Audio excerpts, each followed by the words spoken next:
Welcome to New Models. The following episode was recorded earlier this week with journalist and Rave New World Substack writer Michelle Lhooq, who, on assignment for The Guardian, was embedded with a group of climate activists that blockaded the main road to this year's Burning Man.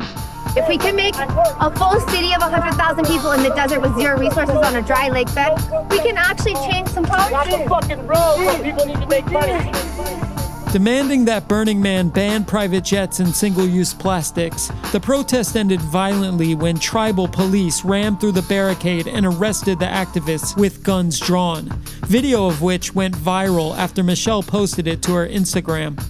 We don't usually make episodes public this soon after they're released, but our conversation with Michelle ended up being only the first act of a bigger story. Rare, heavy rains have flooded Black Rock City's Playa, an ancient lake bed in Nevada 2 hours outside of Reno, turning the dry alkaline soil into a deep, caustic mud and preventing the 60,000 Burning Man attendees and their vehicles from leaving. The toilets cannot be emptied and the man cannot be burned, and more rain is expected today and tomorrow. In between chiptune covers of Black Sabbath and electro swing mashups, Burning Man's live radio station continues to report on the situation, with updates read in a grating, head-splitting impression of Yoda from Star Wars. Some burners speculate they won't be able to leave the playa until Thursday. At the end of this episode, Michelle wonders if Burning Man still makes sense in a time of increasingly frequent and varied planetary crises. If this theatrical, hedonistic LARPing of the apocalypse with origins in Silicon Valley perhaps now finds itself in a different context, and therefore with a different meaning, 37 years after it was founded. Over the next few days, many of those trapped in the now liquid desert may be wondering the same. Not every New Models episode is made public, but you can access all of our podcast interviews, special reports, and audio dramas by joining us at substack.newmodels.com or patreon.com/newmodels, where you can also become a member of the New Models Discord. The Collapsology group from our Discord just published their collected essays exploring the climate crisis, activism, and the spiritual dimensions of collapse in a 100-page full-color zine, which, along with a limited edition accompanying card game, is available at shop.newmodels.com. But for now, here is our unlocked episode on the Burning Man blockade with Rave New World's Michelle Lhooq.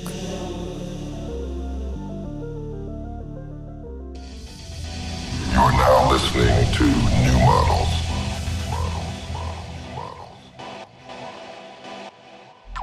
This has been hours and hours of bullshit to get to this fucking point. Oh, good. Well, you should fucking know better than this. What are you fucking doing here? You should fucking know better than this. Ass clown. This is a climate protest? That's what I heard. Yeah, what do you think? I think that people have a right to express themselves. I think that we have a right to protest. However, blocking traffic does bring it a little bit far, you know? We have to wait 4+ hours to set up camp. We're all trying to go fucking burn. What do they think this is gonna do? Do you think they're gonna change climate change by blocking the road to Burning Man? It's idiocy. I think that their argument is that they believe that Burning Man is part of the problem. I don't care what their argument is. They can go fuck themselves. This is the most liberal group of people you can find on the planet. Liberalism is not the answer either. We need burners to rise up. I don't fucking give a fuck. What do you think about the climate protest that's happening right now? I understand it, and I think it's important, but there's a bunch of people trying to enjoy the party and enjoy, a lot of us agree with the movement. You're putting my life at risk! Ma'am, I'm a reporter, and I was just wondering what tribe you're from? Paiute, right here. They're protesting here on reservation land, and they fucking can't be doing that. We got to get to an airport right now. That's why they need to move. The protesters are demanding that Burning Man gets rid of private jets. I don't have a private jet. This man, get off the highway. This is a state route. 30 seconds. Send your leader to my vehicle. Let's talk. Get off the fucking road. What do you think about the protest that's happening today? Well, Burning Man is relatively hypocritical in plenty of ways, but I think you'd be very, very hard-pressed to find something less hypocritical, if that makes sense. Like, go to any major festival and see what that looks like. You know that Burning Man's carbon footprint is larger than most music festivals in the world. Yeah, due to its nature, because this isn't a festival. Take all of you out. Get out! encroaching on tribal land. Stop resisting!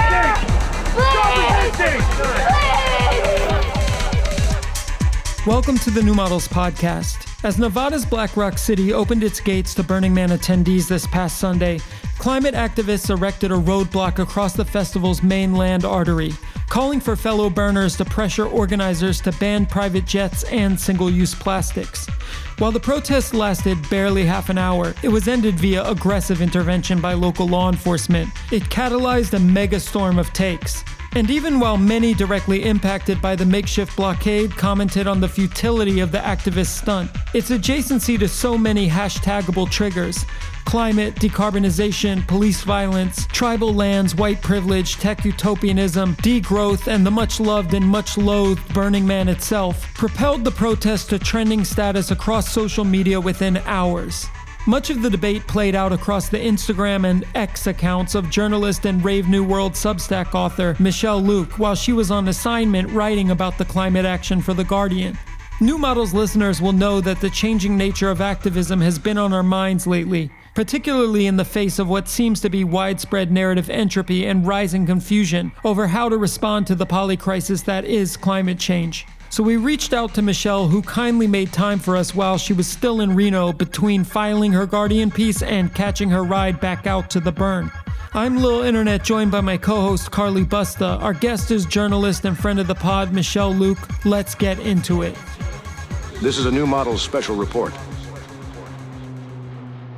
We're talking with repeat guest, friend of the pod, Michelle Lhooq, who's a journalist and also writes an amazing Substack called Brave New World, which covers party, politics, drugs, changing cultural norms, raves, of course, vibes. Lots of vibes. It's incredible. Highly recommend it. I feel like we check in with you once a year. And for some reason, always, I think, around this time of year. And several times now have been around issues actually of like culture and protest, because you also reported from the CHOP when that was happening back during like BLM COVID times. Yeah, I was actually just thinking, it's so funny that I'm about to go into possibly the most high clout temporary autonomous zone ever, which is Burning Man. You know, it is a continuation of that beat.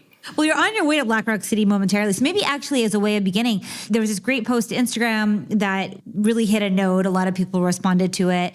It had to do with a roadblock blocking one of the main arteries, or maybe the main road from Reno to Black Rock City. You're embedded with a group of climate activists. Can you just like sketch out for us a bit, like what were the demands? What was the action? Just generally sketch out what you just witnessed yesterday. Sure. So yeah, like you said, I've been embedded with these climate activists who are actually disillusioned burners. So they really come from the rave scene, and they reached out to me a couple months ago asking if I wanted to come to this protest that they were planning at Burning Man, which was top secret because they obviously didn't want anyone tipped off about their plan, which was to block the road into Burning Man.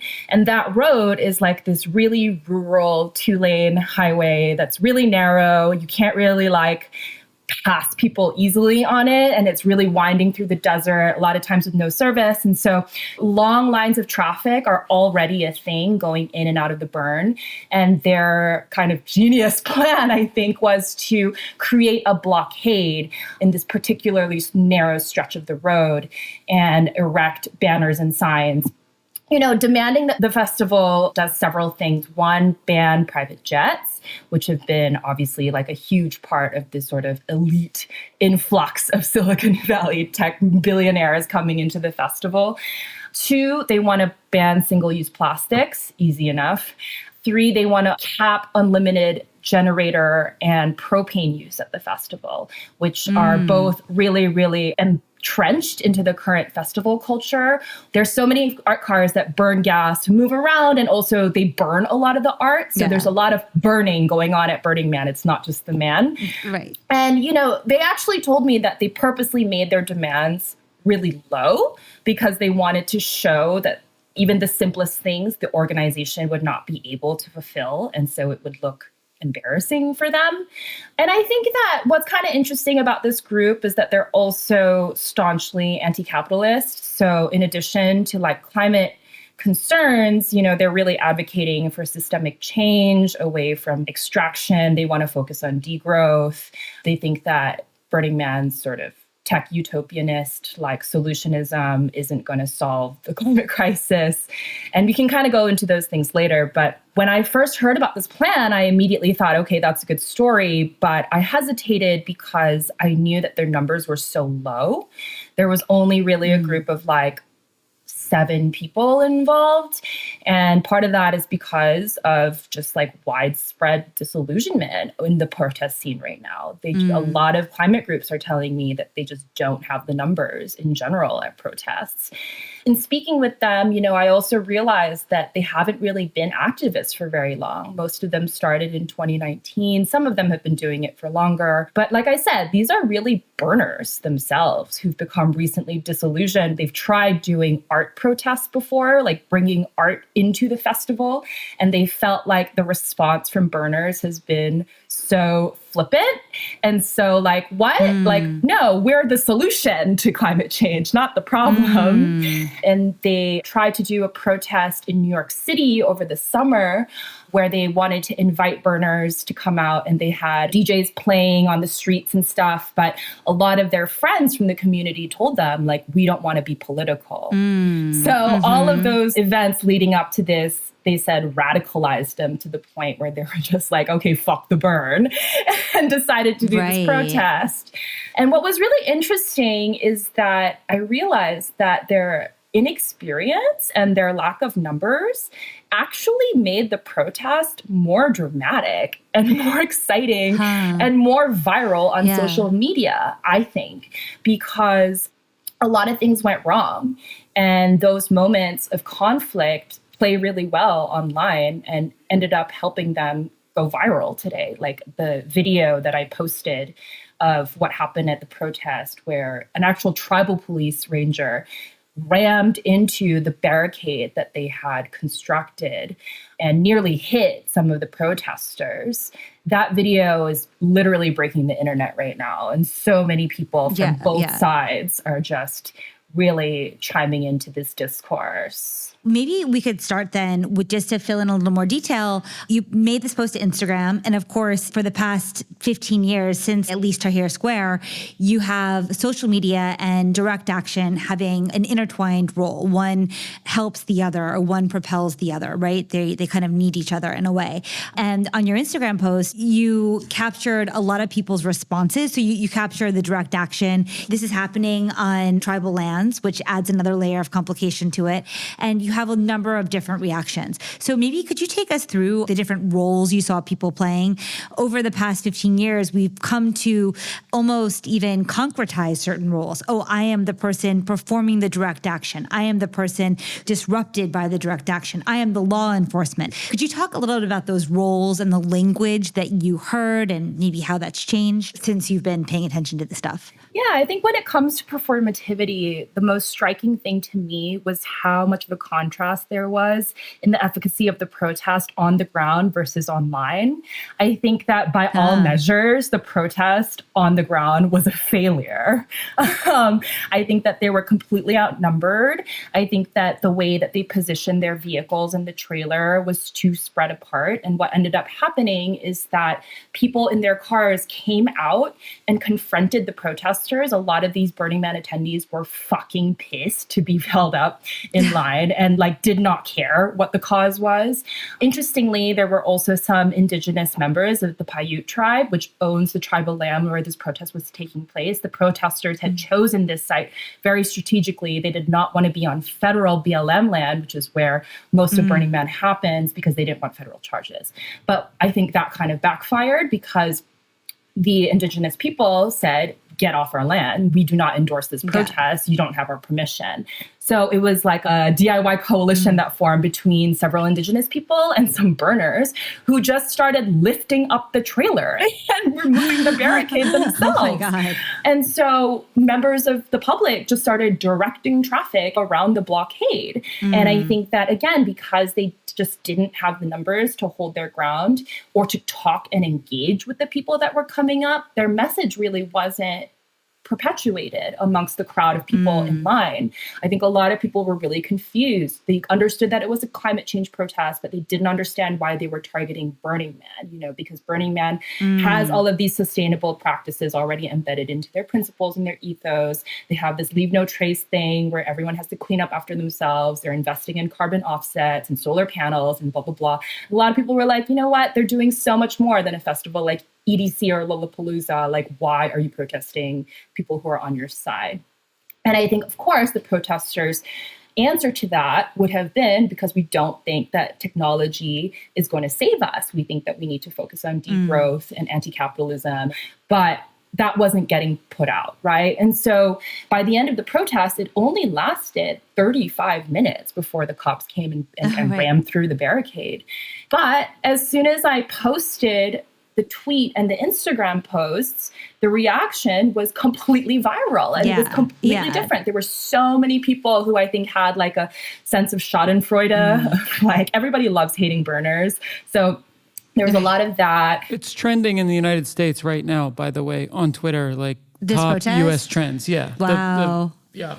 Crazy. Yeah, there was definitely something zeitgeisty about it. So, I think in this day and age, and even the activists agreed, like their acts of civil disobedience is not meant for flesh world. It's for social media. Yeah. And I think everybody knows that, like you said, protests are often theatrical. It's almost like a football game or like a fucking wrestling match where they're all like screaming really loudly and really amplifying how much they're being hurt by the cops and all these things, You're trained that in direct action training. Like you're trained to amplify as much as possible because you want to make as big of an image as possible for whoever's recording it. That's like actually a strategy, and it's a good strategy in a sense. It does make it more effective media. You're doing the action for the flesh world, but also for the or whatever. I question, though, if this sort of histrionics ultimately long-term are effective, because I think like there's just such widespread cynicism towards the efficacy of protest right now. And I think some of that is because people they can feel it. People aren't dumb. They can see that so much of it, both on the protester side and on the media side, is just completely hyperbole, right? This is not to downplay the real police brutality that happened at this protest. Like I saw many of the protesters scuffed up from being like tackled to the ground. A woman was like bleeding from her forehead, knees on their backs, all of that. Like, I think that ramming into the barricade was completely unnecessary. They were totally peaceful. There were literally 4 people. Like, it was not a danger. Also dangerous if they were chained to it or something. Yeah, definitely. One of the rangers actually later told me that someone had called into the dispatch reporting that a member of the public was armed and was planning to shoot the protesters, which is like very America. But I still don't understand the connection between that and like thinking that the protesters were dangerous, right? But what really was eye-opening to me about this protest was the performativity of the cops themselves. So the cop that ran through the barricade, pulling out his taser, saying, "I'm going to take all of you fucking out," being the sort of like cowboy persona, he later came up to talk to the journalist and was like giving us statements and being really helpful. And it was like this Jekyll and Hyde personality. And then on top of that, later, apparently, after tackling all these people to the ground and stuff, he told the protesters when he released them, "Please make sure that you wear your seatbelts on the way home. You can't go home if you don't have enough seats. Like, you need to wear your seatbelts." So classic. It was insane. It's so classic. And then he also told them that he himself was a climate activist. I don't understand. So none of them were charged in the end. They have like civil misdemeanors, which aren't like actual arrest crimes, but they will have to go to tribal court in October. A lot of the things that they were cited for were like unlicensed camping on tribal grounds. Right. Just like kind of bizarre charges. They didn't get any of the things that they were expecting to get, like trespassing or obstructing traffic and things like that. I mean, continuing this idea of performativity. Performative like utterances, performative speech. I mean, the one thing you shared with us some audio and also just the audio in your Instagram post, we hear these like keywords. Julian, you often speak about words that execute scripts. They're like loaded with programs. It's not just the word and it's the sign and signifier. It's like you'd imagine it's a way like a brand is imbued with a message or an identity. So you say the word in order to like to signal a sort of tribal, sorry, wrong place to use this word. You use the word to show an ideological in-group that you're a part of, or to affect a certain emotion or a certain semantic cloud that surrounds the particular word. Like you had one person who was in the line of cars was talking about, I think you asked, do you think people have the right to protest? And that word protest set off, oh, I think people totally have the right to protest. I just don't support destruction of things. I don't support inconveniencing people. And, you're like, okay, well, what does the word protest mean to you? I mean, there has to be some sacrifice if there's going to be a protest. And this person cited a very nice protest in downtown LA that lasted 20 or 30 minutes and everyone enjoyed themselves. And you're like, okay, you don't want to go on record saying that you don't think protesting is okay. People have the right to protest. But how you're going to define that is very different, I think, than probably what the climate activists imagine an effective protest would be. Yeah, I mean, burners today, at least the people in the crowd that I saw, are just so far removed from the anarchist roots of Burning Man, And I think their understanding of civil disobedience is very sort of historically blind. I feel like maybe it's an American thing where people are just not used to seeing blockades, and to them it just feels like you're being rude. Right.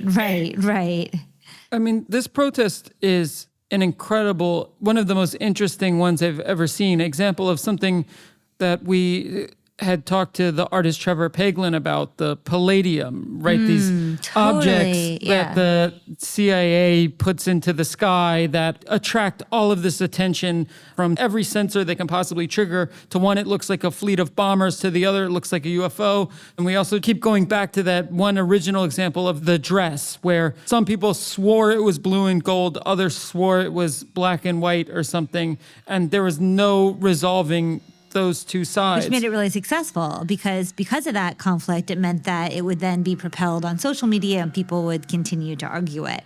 And in a way, this protest was like the perfect palladium because everybody had their side and everyone had their role in this. We are in a huge crisis. This did not block people going to work or school. It delayed mostly privileged people getting to their vacation by about 1 hour out of a whole week. Lol. Police violence is the ultimate crime here. How disgraceful. And the fact he got out his weapon. Gross, America. It wasn't Nevada police. It was Paiute tribal police who made the arrests. How privileged is it to invade tribal lands without invitation or asking their permission to do this? A tribal police corporal was killed in the line of duty just 4 days ago. You really think they're in the mood to play nice dealing with this stupid bullshit? White saviors moving into native land, a tale as old as time. Why not protest the U.S. Patent Office that has sequestered more than 5,000 patents for clean energy production under the guise of national security? Those miles of idling cars is great for the environment. 60,000 people worth their generators and drugs and garbage move onto the playa every year, and you're worried about a traffic jam on the way in? Sounds about right. Burning Man is full of so many hypocritical holier-than-thou types who are actually super privileged.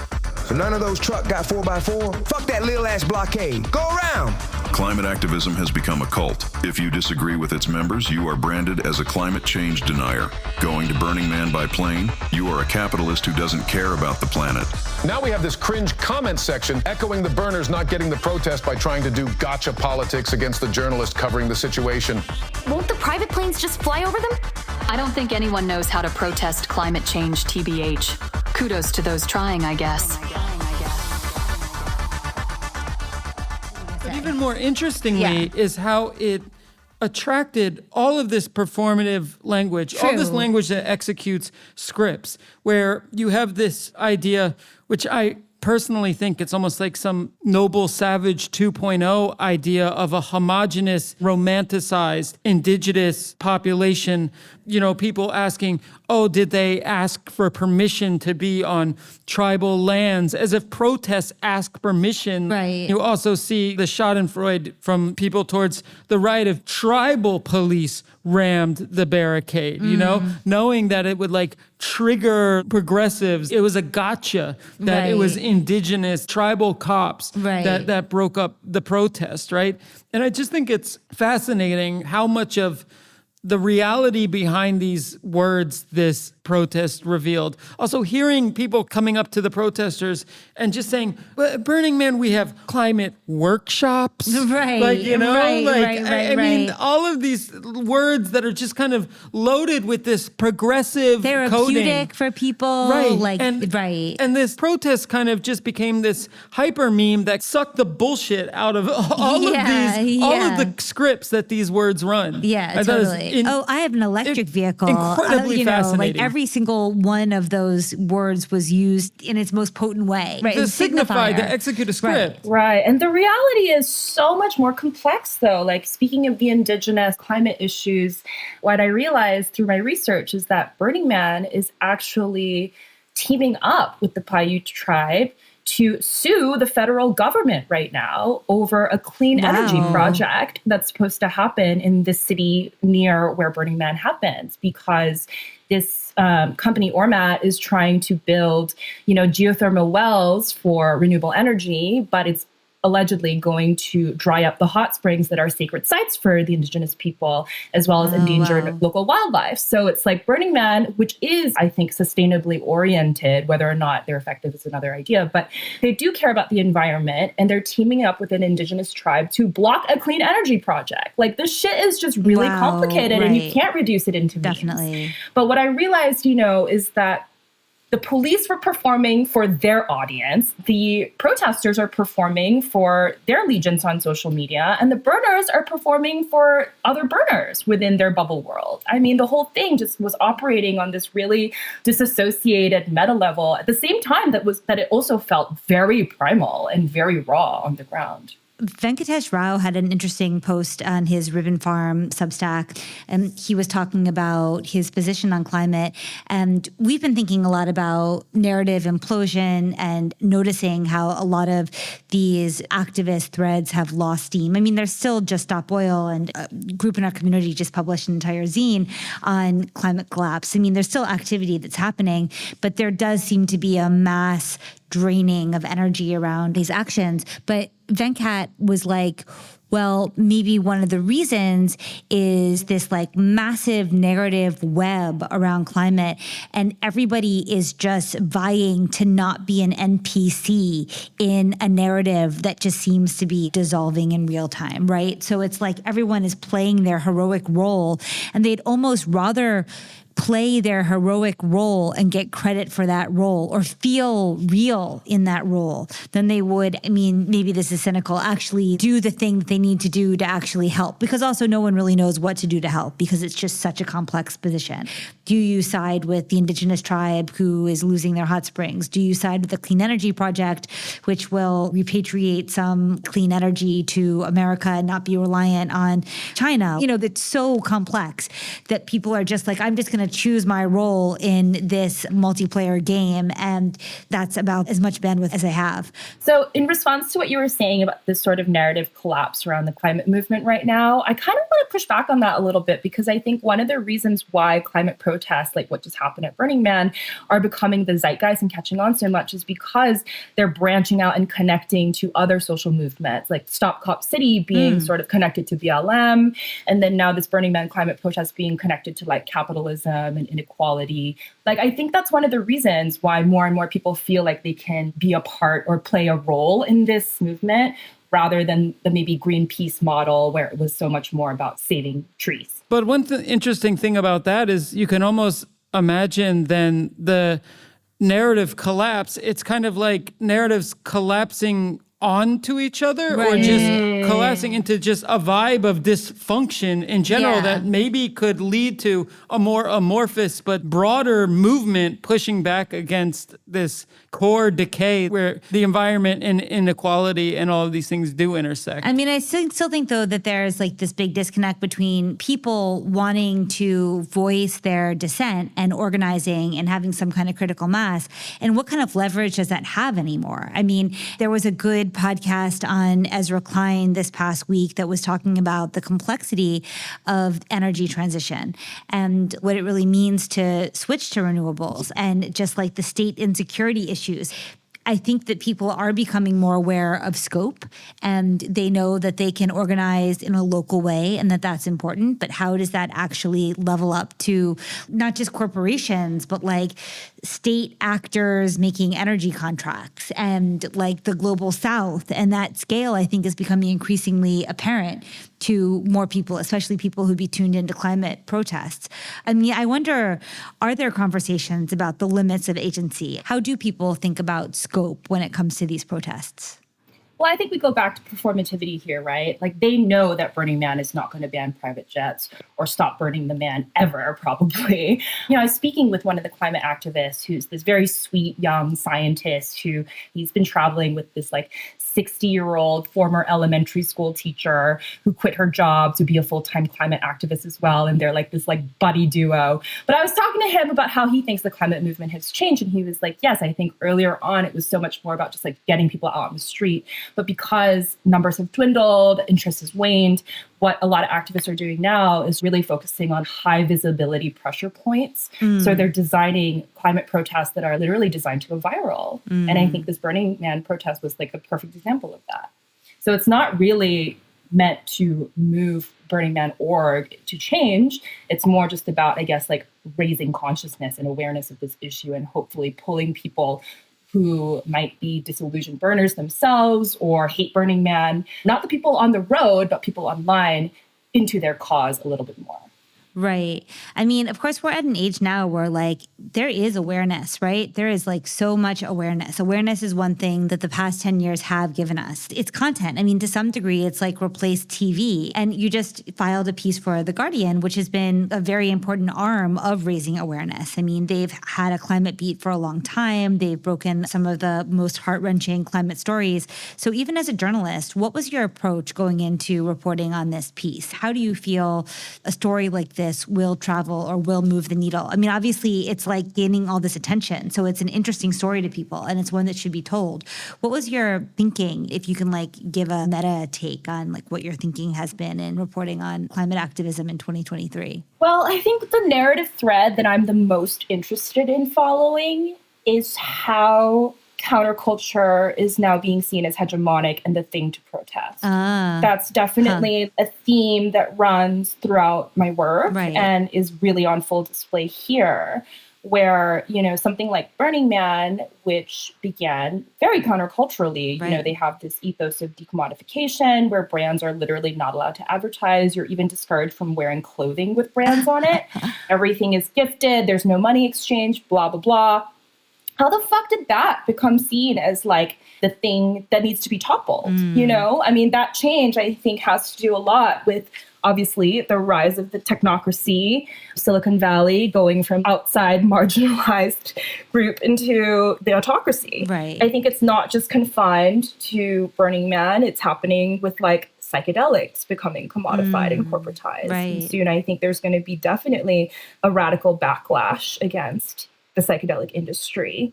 I'm sorry, I'm not really fully answering your question when it relates to climate, but I'm really interested in the culture. And I think that climate is definitely becoming a huge part of the counterculture. The counterculture, like the non-hegemonic one. Yeah, I mean, I saw a great meme that a climate activist made about this protest that had a picture of, you know, the activists on the ground with the officer on their back saying like, hey, burners, this is what real counterculture looks like.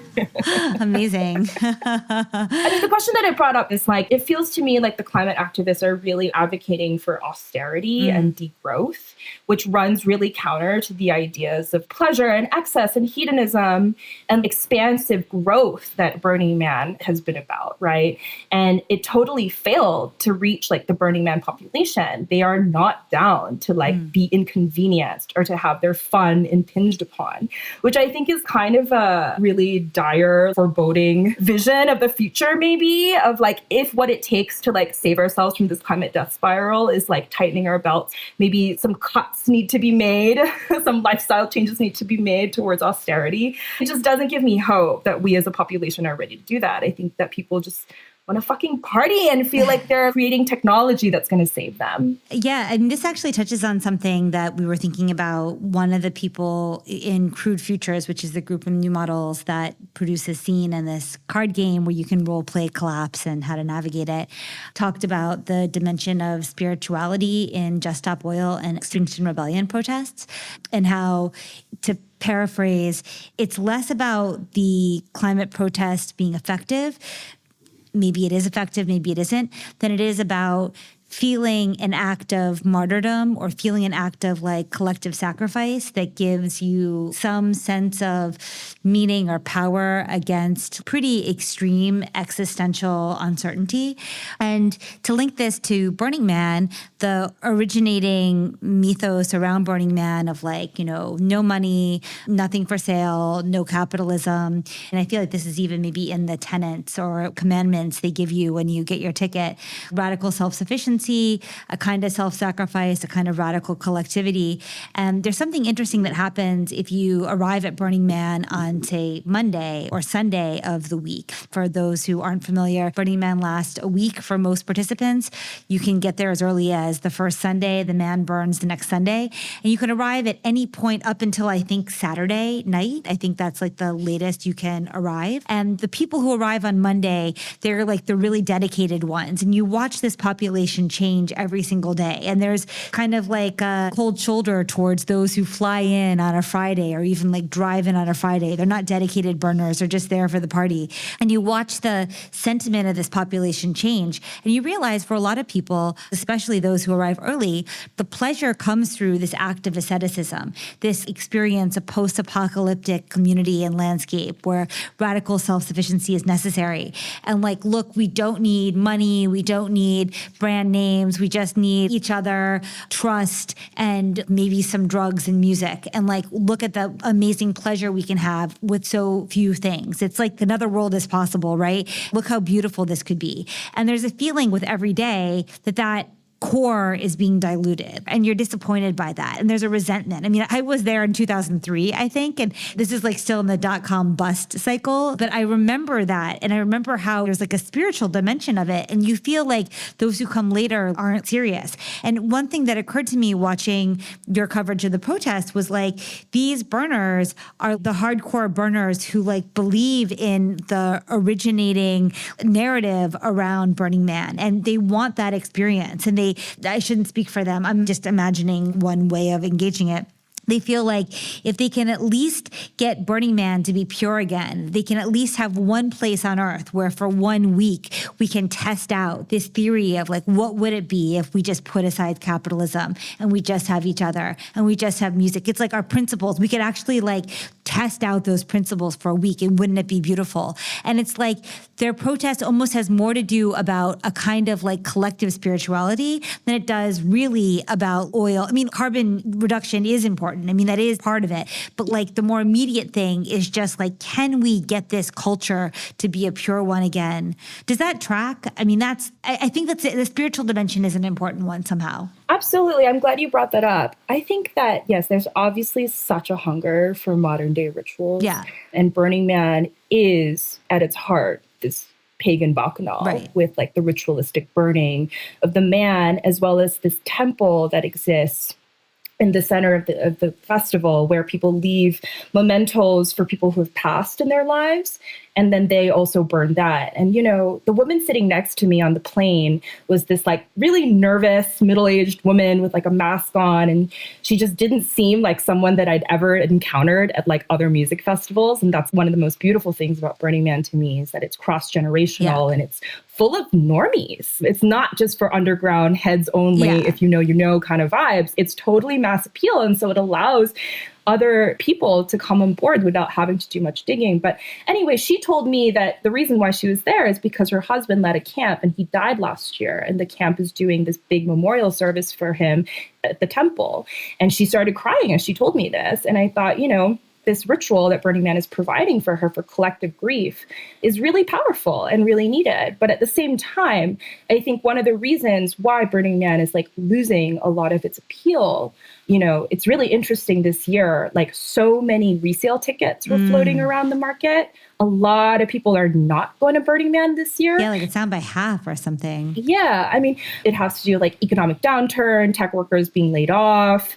Last year's had like record-breaking temperatures. The desert was just like totally inhospitable. It was like a conflux of factors. But I think one of the things that I'm really interested in is how the metaphor of Burning Man, as well as this role-playing apocalyptic cosplay that happens, is just not viable in this current era, I think. First of all, this idea of like burning the man, which, there are many mythologies around it, but one of them is this idea that you're like sticking it to the man, right? That you're literally burning the man. And I think in the era of climate collapse, where the whole desert is burning up, in fact, the whole world is burning up. And the desert was flooded, actually, ironically, last week. I know. We are already in the apocalypse. Right. So there's no reason to pretend that we're in one. Right. And burning the man and contributing more fossil fuels to the air, it's like, no, we are the man. We are the ones who are burning, So I think the metaphor is just collapsing. And that's part of the reason why a lot of people are calling for Burning Man to stop being this bubble where people just practice living a different kind of reality and to mobilize more into the real world. One of the activists' demands is that they really want the organization to ask burners to stage a march on Washington. If the org just said, okay, next week, we are all going to show up and like camp in Washington, it would happen. Yeah, right. They just want Burning Man to do more in default reality. They already are, but I think that they could do more. I think, Carly, though, you might be right that bear market burn is better than bull market burn. I was doing a little research and ended up on Robot Heart's Instagram, which is like the celeb mobile party bus that has the hottest big EDM DJs on the burn. Yeah. And someone asked, why is there this drop-off in attendance? And one of the replies, someone wrote, turns out the economy of gifting is actually based on interest rate hikes. And I find it interesting, though, that the ZERP narrative, the ZERP era was like this era of mass delusion. Yeah. And it's wild how many things it affects. And I think this is post-ZERP Burning Man attendance. I think part of that is actually true. And I don't know, it might end up being good for the I think it'll be interesting. Yeah, I think it'll be good for the burn, probably. It'll be an interesting year. I've never been. My parents have been, but I've never been. It definitely feels like a tipping point for the festival this year, which is why I'm glad I'm choosing it as my virgin burn experience. With this sort of like mass exodus away from the festival, lots of people from Silicon Valley and tech maybe choosing not to go or actually being booted by the festival itself. I know the festival has taken a lot of steps to crack down on luxury camps and not give them placement within the festival. So there are some really big wellness, psychedelic, tech bro influencers like this guy, Aubrey Marcus, who's like boycotting the burn this year. And then at the same time, it's being protested by climate activists who see it as hegemonic. So it just feels like the festival has reached this like breaking point and it needs to kind of figure out what it's going to be if, the sort of thesis that it is post-tech or becoming post-tech in a way, that the Silicon Valley is like over it. Like, what is it going to be next? Does it have anything to offer, or is it just going to kind of disappear into the ether as no longer relevant? That's super interesting. That's what I'm going to find out. Especially in a time of where devirtualization is really important. And the burn, before we all were meeting on Discord, and being like, okay, we'll meet up, once a year. The burn's been doing that for 30 years, right? They've been they're a virtual community 12 months out of the year and just come together. They quote, quote, come home for 1 week a year where they see each other. They devirtualize. The ultimate devirtualization. Exactly, in Burning Man. So it will be interesting to see what that will look like post-tech boom. I also have one theory I want to float by you and get your response to it. I mean, you mentioned that the activists sort of had this austerity approach, and even the hedonism of Burning Man is seen as perhaps part of the problem. And I'm starting to wonder, especially with the tension, I forget who wrote the book, but someone's been doing the podcast rounds a lot recently, who wrote this book on Palo Alto and critical of the California ideology, being socially liberal and then fiscally like libertarian. It almost feels to me like there's a reassessment of the romantic ideal of the hippie era, the idea that hedonism and like wild self-expression is inherently somehow part of being a leftist or being a progressive. And that there's sort of a deep, intractable libertarianism to that kind of hedonic spirit that everyone thinks about as like a leftist revolutionary spirit. And there might be a more austerity-based reassessment of what it means to be anti-capitalist or something like this. And as much as I do think a narco-eco degrowth future where instead of manufacturing a whole bunch of bullshit and extracting a whole bunch of bullshit, it's just endless fields of ephedra and poppies and weed and mushrooms or whatever. And it's just all pleasure and very low amount of extraction in fossil fuels, which I think is probably tied to Burning Man core ethos. Activists might be on to something, being wary of unbridled hedonism and totally free and wild, personal, individual choice and freedom. I want to respond to that two ways, actually. So one of the more interesting critiques that I've heard from someone who is involved with a sustainability-oriented camp at Burning Man called Solar Punks, where they bring in like solar panels and build a community microgrid. She told me that she thinks the problem right now is that Burning Man is too grassroots, bottom up, you know, raise your hand if you want to do renewable energy kind of vibe. And she thinks that the festival needs to have like more organization and more mandates and more like, you know, banning single-use plastics or like mandating that everyone uses solar, which goes against like the anarchist principles of what the festival is about. So that kind of seemed to me this like logical complexity where I'm like, how do you preserve this like anarchic spirit, but at the same time create enough coordination where you can actually move towards your goals of being carbon negative by 2030? It doesn't seem like market forces are going to bring you there. So that's kind of an existential threat to Burning Man, I think, when it comes to how it's going to figure out this climate problem. And then second of all, when it comes to, this vibe of like hippie era hedonism, I agree. I don't think that it's avant-garde anymore. I think that the parties that I've attended that feel more culturally upstream are actually much more intimate and in terms of just the vibe, being much slower and psychedelic and internal. You know, we want to talk about maybe Friends with Benefits, which I recently wrote about. It was like the most wholesome festival I've ever been to. Like the party literally ended at midnight every night, you know, like there were no afters and everybody was doing mushrooms and like there were tons of non-alcoholic drinks. And it's the same vibe with all these parties that I'm going to in LA. They're barely parties. They're like people sitting around in a park listening to someone play the harp, you know? And those, I'm serious. And those parties feel more avant-garde to me than like some crazy rave that's going on till 5 a.m. in a warehouse, like cosplaying apocalyptic nihilism. Like boring. I'm over it.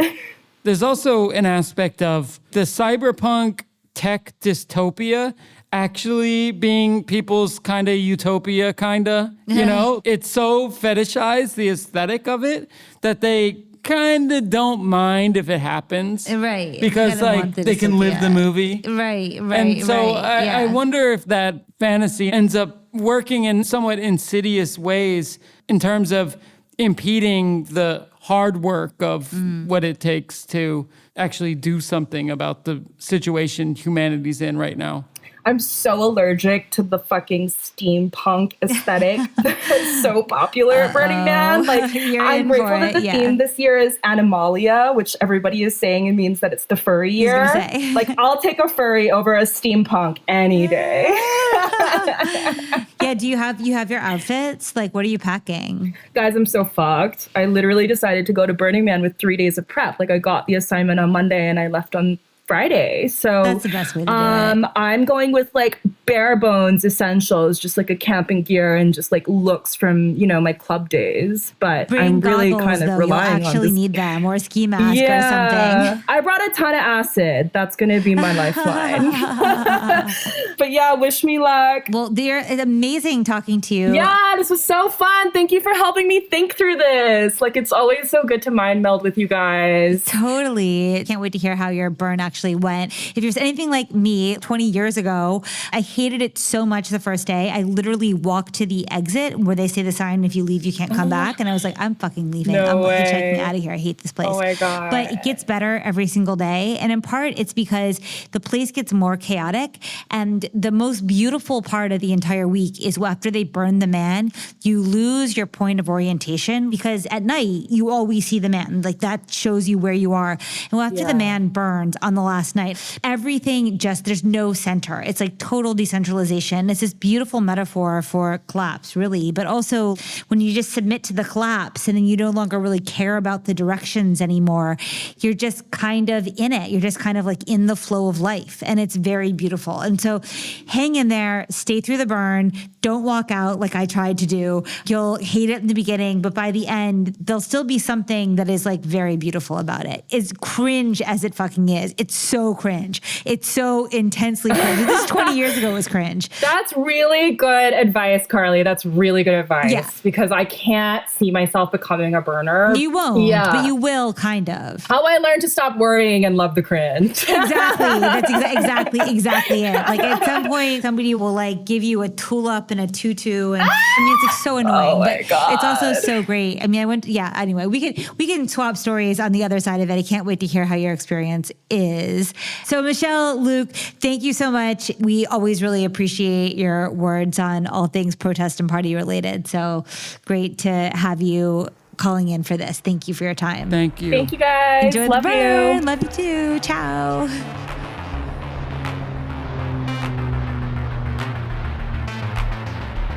Thank you for listening to this New Models special report, and thank you, Michelle Lhooq, for joining us. You can keep up with Michelle's writing about drugs, raves, and counterculture as she travels all over the world by joining ravenewworld.substack.com. For more on climate activism and the non-LARP version of Collapse, Crude Futures, the zine from the New Models server's Collapsology group, as well as the limited edition card game and poster, are available now at shop.newmodels.com. We will be back very soon. See you next episode. This has been a New Models special report, edited and mixed by Lil Internet with pitched down Goa trance he downloaded from Soulseek. For more, visit patreon.com/newmodels or newmodels.substack.com.